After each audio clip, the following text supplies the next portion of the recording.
বিএনপির ভারপ্রাপ্ত চেয়ারম্যান তারেক রহমানের দেশে ফেরায় কোনো বাধা নেই বলে জানিয়েছেন স্বরাষ্ট্র উপদেষ্টা মোহাম্মদ জাহাঙ্গীর আলম।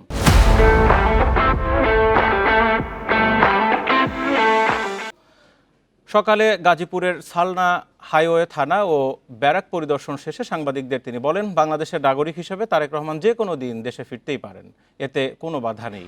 পরে ভারতীয় সীমান্তরক্ষী বাহিনী বিএসএফের পুশির নিয়ে স্বরাষ্ট্র উপদেষ্টা বলেন, সে দেশে থাকা অবৈধ বাংলাদেশিদের যেভাবে ঠেলে দেওয়া হচ্ছে তা অমানবিক। এ নিয়ে ভারতের হাই কমিশনারকে জানানো হয়েছে। এ সময় স্বরাষ্ট্র উপদেষ্টা করোনা সংক্রমণ ঠেকাতে বিমানবন্দর সহ বিভিন্ন স্থানে সচেতনতা বাড়ানোর উদ্যোগ নেওয়া হয়েছে বলে জানান।